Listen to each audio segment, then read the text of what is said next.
Math bound channel में आपका स्वागत है। और मैं दीपक पांडे। आज मैं डिस्कस कर रहा हूँ जेईई मेंस 2 अप्रैल मॉर्निंग शिफ्ट का क्वेश्चन, जो कि बाइनोमियल से है। और बाइनोमियल थ्योरम के जो क्वेश्चंस होते हैं उसमें से जो सबसे इजी कॉन्सेप्ट होता है टर्म इंडिपेंडेंट ऑफ एक्स। मतलब हमें एक्स की पावर 0 का कोएफिशिएंट इसमें फाइंड करना होता है, वो हम देख रहे हैं।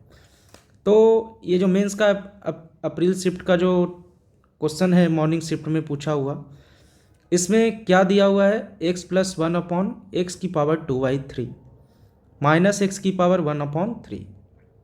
तो इस तरीके का टर्म हमें कहाँ दिखता है, जब हम x प्लस 1 को किस तरीके से लिखते हैं बच्चों। यहाँ पे x प्लस 1 को मैं अगर लिखना चाहूँ तो ए क्यू प्लस बी क्यू के फॉर्म में भी लिख सकता हूँ। जैसे x प्लस 1 को मैं क्या लिख सकता हूँ, x की पावर 1/3 और इसके ऊपर क्यूब हमने दिया, और प्लस 1 को तो आप क्यूब लिख सकते हैं।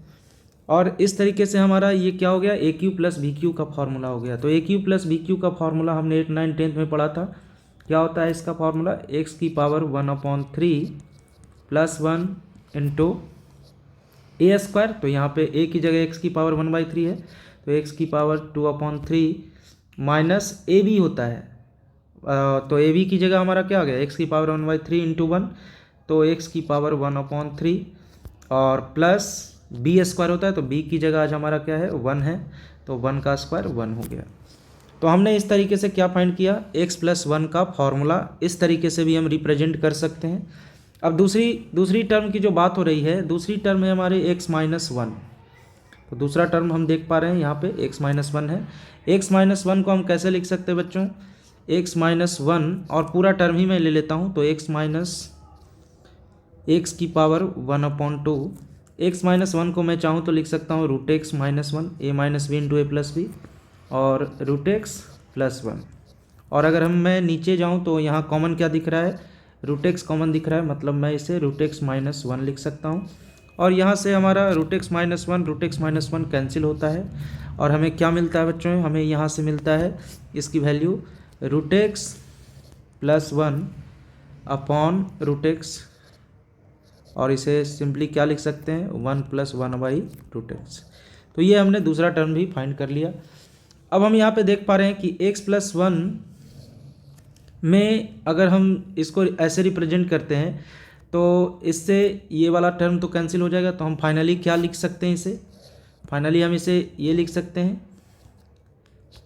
x की पावर 1/3 प्लस 1, हमें क्या मिलेगा, इसकी जगह पे ये रखेंगे तो ये पूरा टर्म कैंसिल हो जाएगा। तो x की पावर 1/3 हमें दिख रही है वो वाली वैल्यू, और यहाँ पे हमें क्या दिख रहा है, 1 माइनस 1 और प्लस 1/√x। तो ये हमें ओवरऑल टर्म दिख रहा है। तो अब हम यहाँ पे क्या देख रहे हैं, 1 प्लस में है माइनस में, तो कैंसिल हो गया। और हमारा ओवरऑल जो बाइनोमियल दिख रहा है ये x की पावर 1/3। पहले हमें बहुत सारे टर्म्स दिख रहे थे, हमने इसे सिंपल आइडेंटिटी जो 8, 9, 10 में हमने पढ़ा था उसको लगा के हमने क्या यहाँ पे कर दिया, -1/√x बाइनोमियल में कन्वर्ट आउट कर दिया। दो टर्म अब दिख रहे हैं। तो हमें क्या चाहिए, टर्म इंडिपेंडेंट ऑफ x। तो पहले हम इसका जनरल टर्म लिखेंगे। तो जनरल टर्म कैसे लिखेंगे बच्चों, TR+1, आज हमारे n की जगह 10 है, तो 10CR इंटू एक्स की पावर कितना हो जाएगा, 1/3। तो x की पावर 1/3 इंटू n-r होता है, तो 10-r, क्योंकि n की वैल्यू आज हमारी क्या है, 10 है।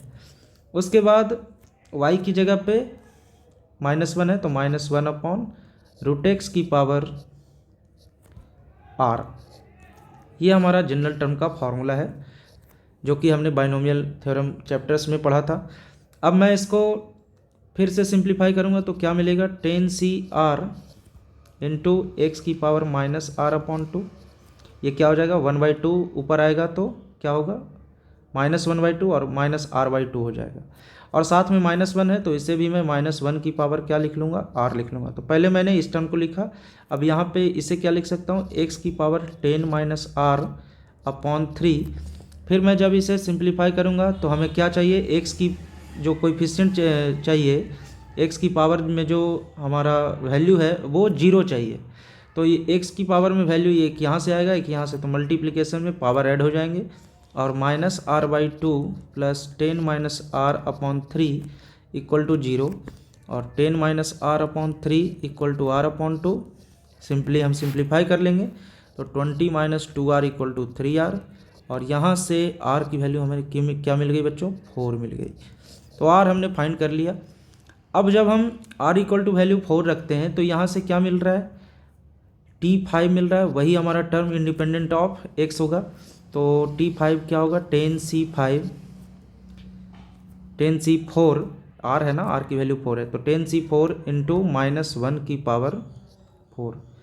और जब मैं इसे सिंप्लीफाई करूँगा तो 10/4, इसको ऐसे ही फाइंड करते हैं, 9/3, जब तक 1 ना आ जाए, 8/2 और 7/1 और -1 का पावर 4 तो 1 ही होता है। तो ये हमारा 4 2 जा 8, 3 3 जा 9 और इस तरीके से हमारा फाइनल जो आंसर आता है वो 210 आता है। आई थिंक आपको ये सारे स्टेप्स समझ में आए होंगे। तो काफ़ी इजी क्वेश्चन था। और भी क्वेश्चंस हैं, तो अगर आपको और भी क्वेश्चंस अच्छे से देखने हैं तो आप नेक्स्ट वीडियो में ज़रूर आइएगा और वहाँ पे मैं आपको मेंस अप्रैल के जितने भी पेपर्स होने वाले हैं उनके इम्पॉर्टेंट क्वेश्चंस जो होते हैं उसको मैं वहाँ पे डिस्कस करने वाला हूँ। तो धन्यवाद बच्चों, नेक्स्ट वीडियो में नेक्स्ट क्वेश्चन के लिए ज़रूर आएँ।